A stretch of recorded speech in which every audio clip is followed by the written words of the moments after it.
नमस्कार बच्चों, good evening to all. सो सब जानते हो मेरा नाम अक्षय जैन है, जो ज़्यादा बताने की ज़रूरत नहीं है।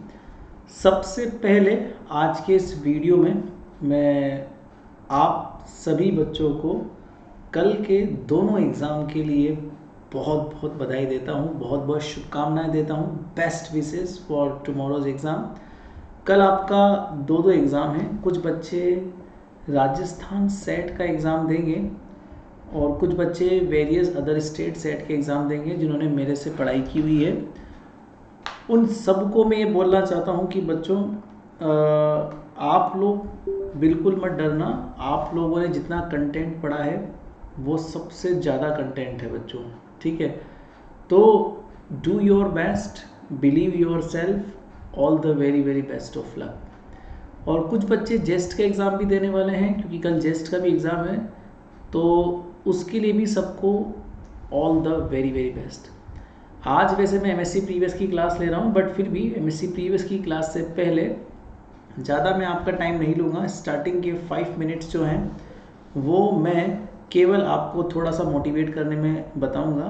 तो दो तरह के एग्ज़ाम आप लोग फेस करने वाले हो। तो ये तो खैर चलो, मेरा कोर्स चल रहा है मेरी ऐप के ऊपर। एक ऐप है एजे फिजिक्स करके, वहाँ पे वो बाद में बात करेंगे, इसमें टाइम वेस्ट नहीं करेंगे हम लोग।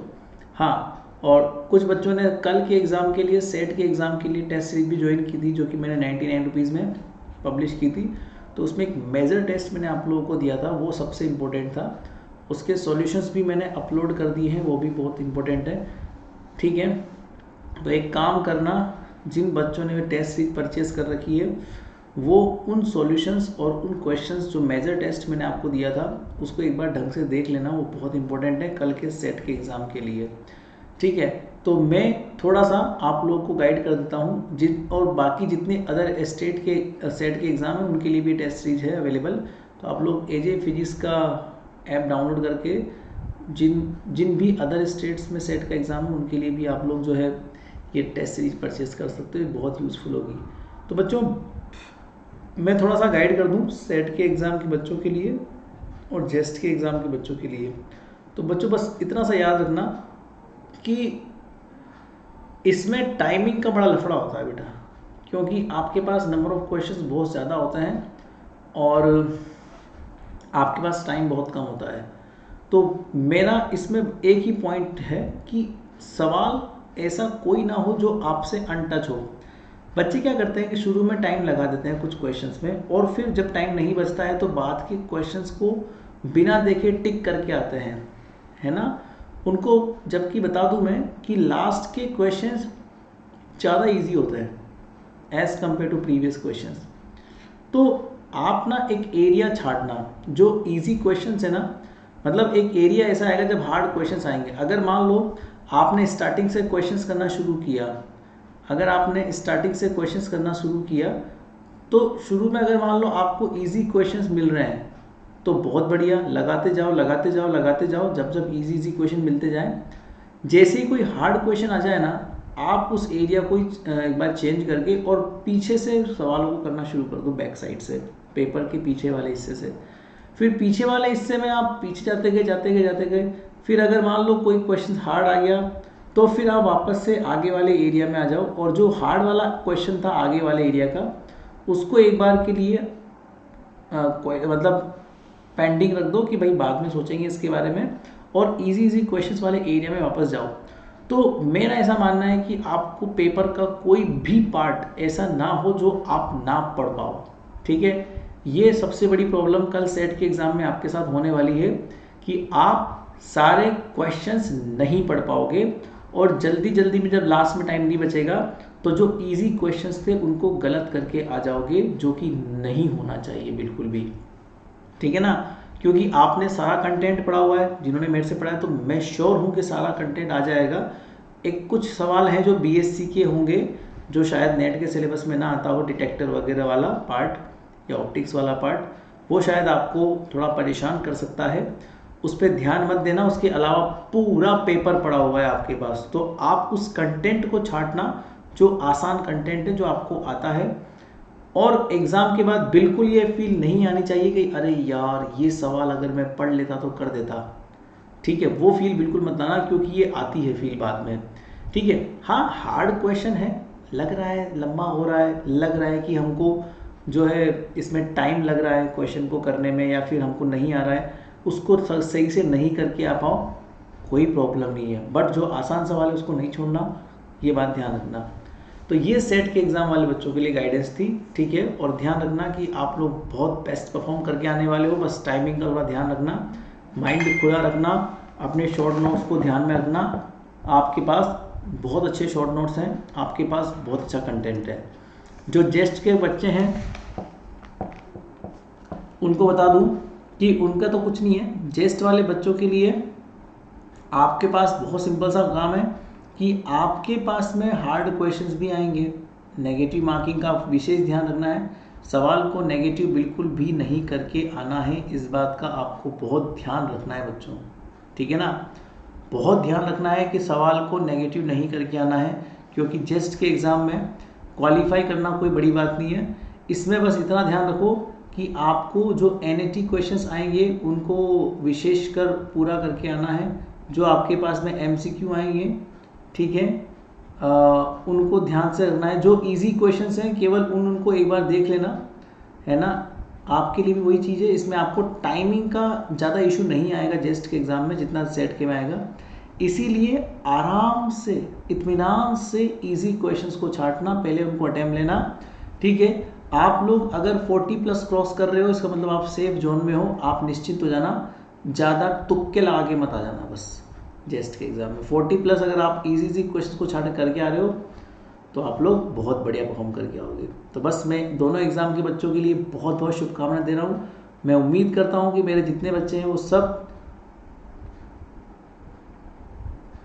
सब शानदार परफॉर्म करके आएंगे और मुझे रिजल्ट ला के देंगे। कम से कम नेट तो चलो बात की बात है, सेट का रिजल्ट तो ला के दे देना।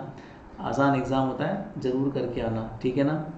कोई डर मत लेना, कोई स्ट्रेस मत लेना, होगा आपका क्वालिफाई, क्योंकि आप लोगों ने पढ़ाई की है।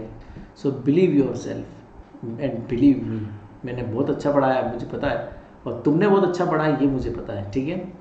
चलिए, तो अब आप लोग क्लास को बंद कर देना और पढ़ने में लग जाना।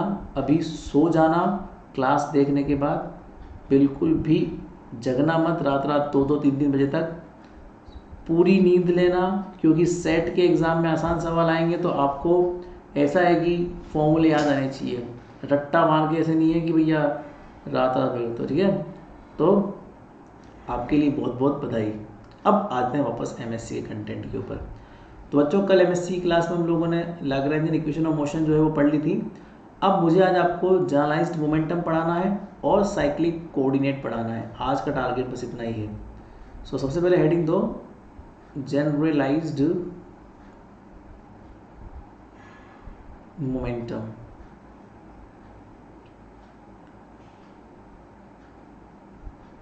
जनरलाइज्ड मोमेंटम, तो बच्चों देखो बड़ा आसान होता है जनरलाइज्ड मोमेंटम। जो नॉर्मल मोमेंटम होता है ना, लगभग वैसा ही आपको जनरलाइज्ड मोमेंटम को समझना है, ठीक है।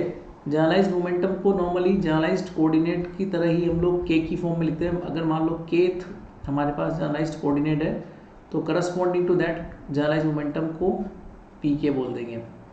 तो कैसे निकालते हैं, कल आपको मैंने बताया था, since we know that the Lagrangian is equal to kinetic energy minus potential energy, ठीक है ना। आप चाहो तो साइड में दो, L is the Lagrangian, T is the kinetic energy and V is the potential, चाहो तो लिख सकते हो। नाउ एक लाइन लिखना फिर बीच में, differentiating with respect to Q के dot, differentiating with respect to Q के डॉट, तो इसको डिफरेंशिएट कर दो क्यू के डॉट के रिस्पेक्ट में, तो LHS में भी कर दो और RHS में भी क्यू के डॉट के रिस्पेक्ट में इसको डिफरेंशिएट कर दो, सिंपली T माइनस वी। अब इसको डिफरेंशिएशन की प्रॉपर्टी से दोनों को अलग अलग कर सकते हैं, कोई प्रॉब्लम थोड़ी है, ठीक है। Minus del V upon del Q के डॉट।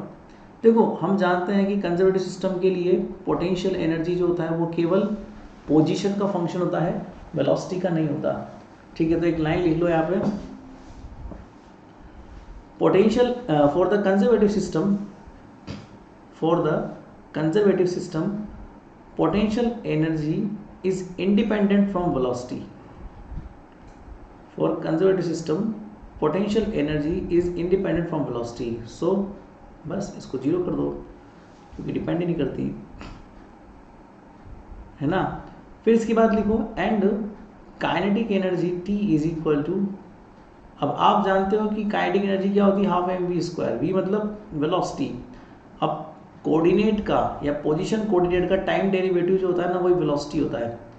तो ये लो टाइम डेरिवेटिव कोऑर्डिनेट का कर दो तो ये वेलोसिटी का हो जाएगा. तो क्यू के डॉट हमारा वेलोसिटी का टर्म दे देगा. अब इसमें हम लोग क्या करेंगे, बेसिकली इसको आप लोग differentiating this equation with respect to Q के डॉट. तो इसको क्यू के डॉट के रिस्पेक्ट में आप लोग डिफ्रेंशिएट कर दो तो कितना हो जाएगा हाफ एम. तो क्यू के डॉट के रिस्पेक्ट में करोगे तो क्यू के डॉट का तो होगा ही होगा. तो दो आगे जाएगा तो एम और क्यू के डॉट. बस इसको इक्वेशन नंबर 1 नाम दे दो, इसको इक्वेशन नंबर 2 नाम दे दो, इसको इक्वेशन नंबर 3 नाम दे दो. So putting the equation from the equation 2 and 3 to the equation 1, तो 2 और 3 से वैल्यू 1 में रख दीजिए. सो डेल्टा एल अपॉन ये कितना हो जाएगा हमारे पास m -0. ठीक है. बस ये क्या है मास, ये क्या है वेलोसिटी. तो मास इंटू वेलोसिटी वही तो मोमेंटम होता है. तो वही कितना हो जाएगा मोमेंटम. तो इसका मतलब कितना हो जाएगा हमारे पास. So the generalized momentum p k is simply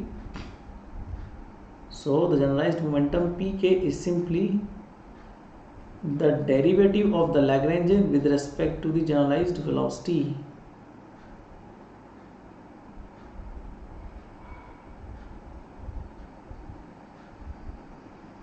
आ गई बात समझ में.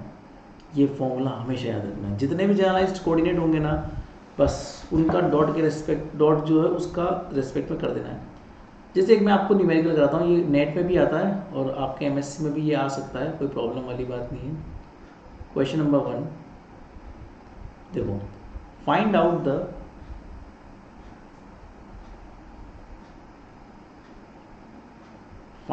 The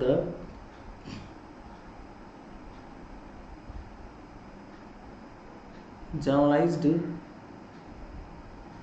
momentum. Find out the generalized momentum corresponding to Lagrangian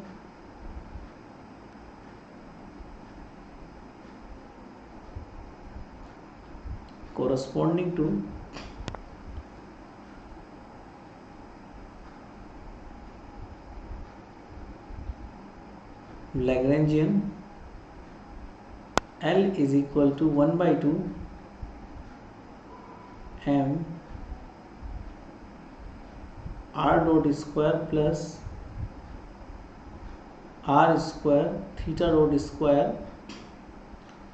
plus r square sin square theta phi dot square.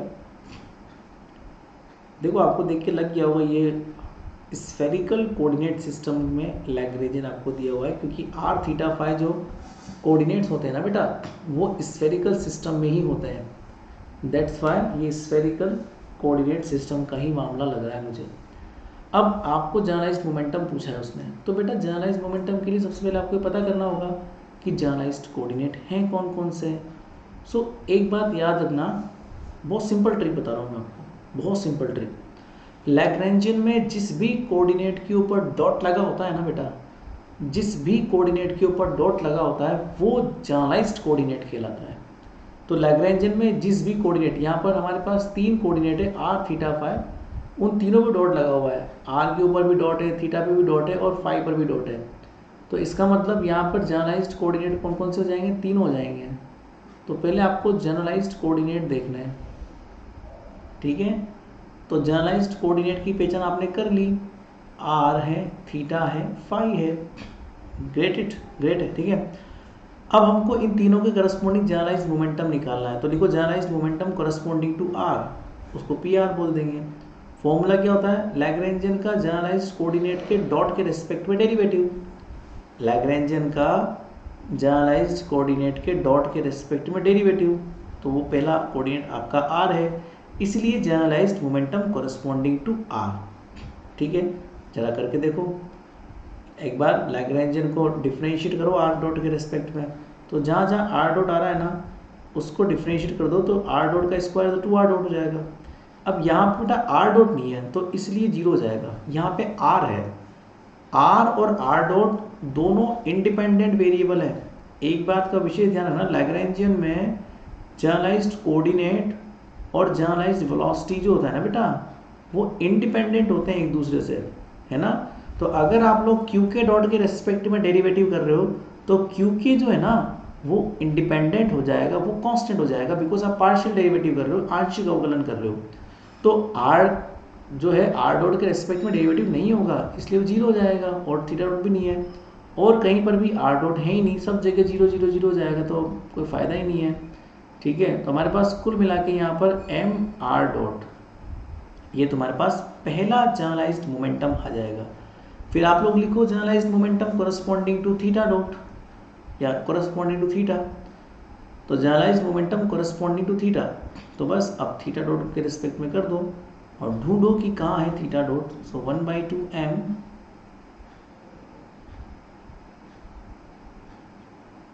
Plus 2r square theta dot, क्योंकि theta dot का square है ना तो वो आगे आ जाएगा, सॉरी गलती कर दी, आर डॉट स्क्वायर तो क्यों करा हमने, डेरिवेटिव 0 हो जाएगा ना उसका, तो यहाँ तो खैर आर डॉट तो थीटा डॉट 0 हो जाएगा, तो 0 हो जाएगा, बाकी कहीं भी थीटा डॉट है ही नहीं, तो सब जगह 0। थोड़ा सोल्व करोगे तो M R square theta dot, ऐसे फाइव डॉट के रेस्पेक्ट में कर दो, तो generalised momentum corresponding to five,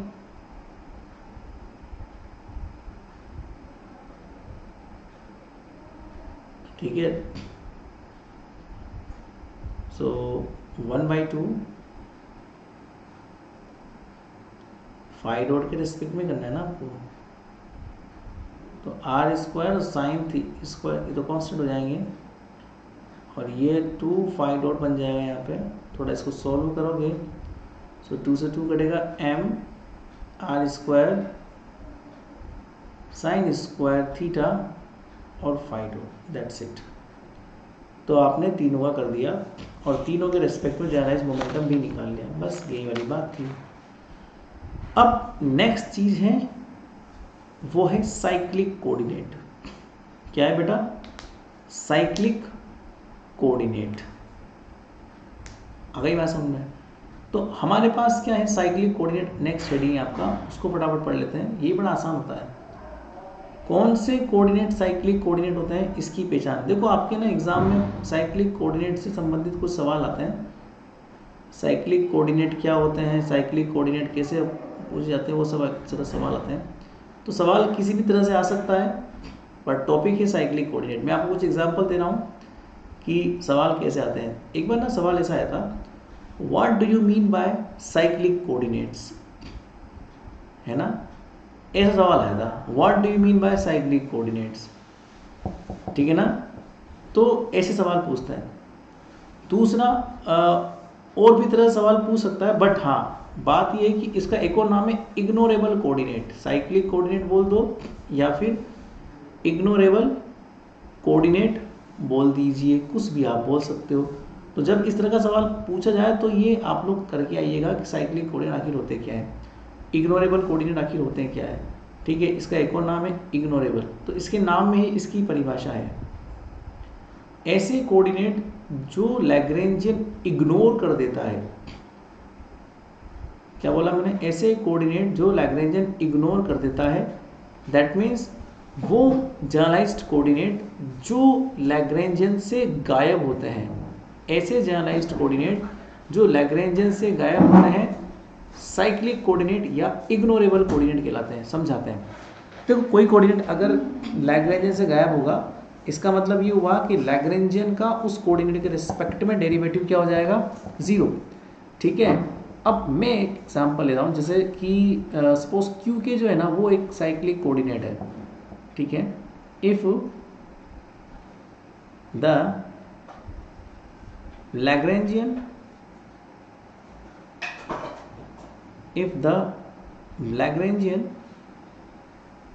of the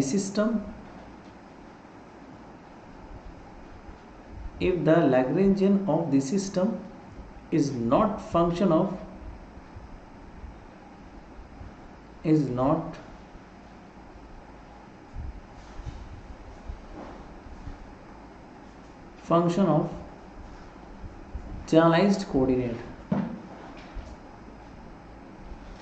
generalized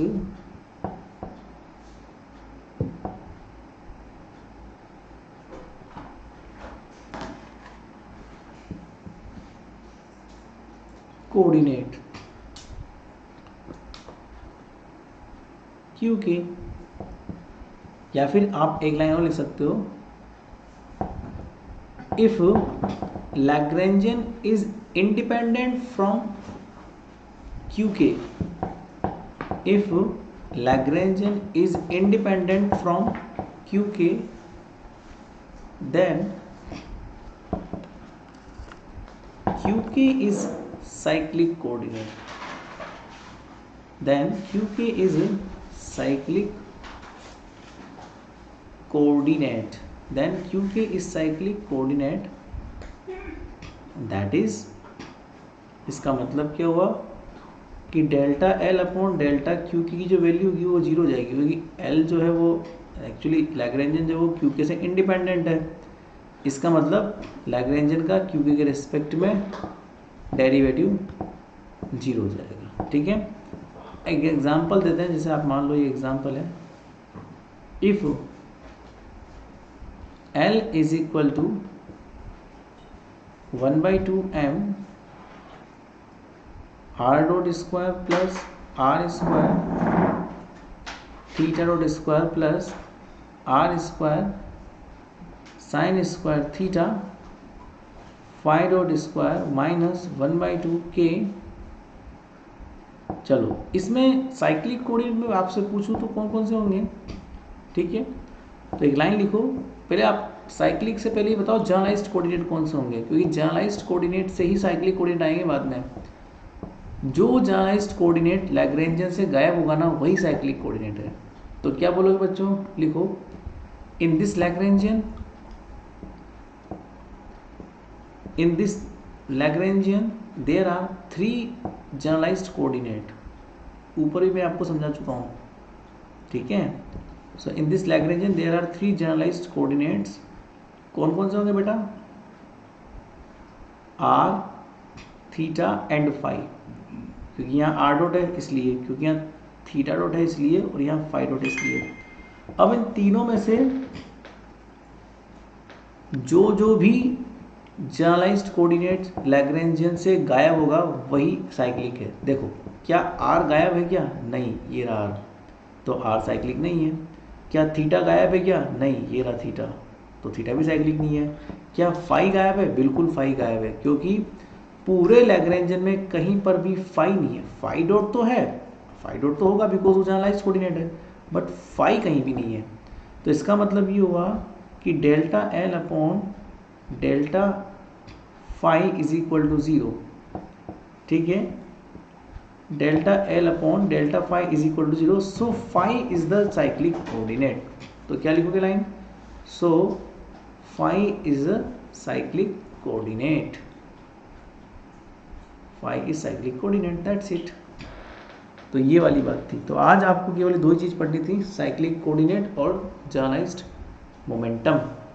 अब इसके बाद कुछ कंजर्वेशन लॉज हैं, वो भी इंपॉर्टेंट होते हैं आपके एग्जाम में।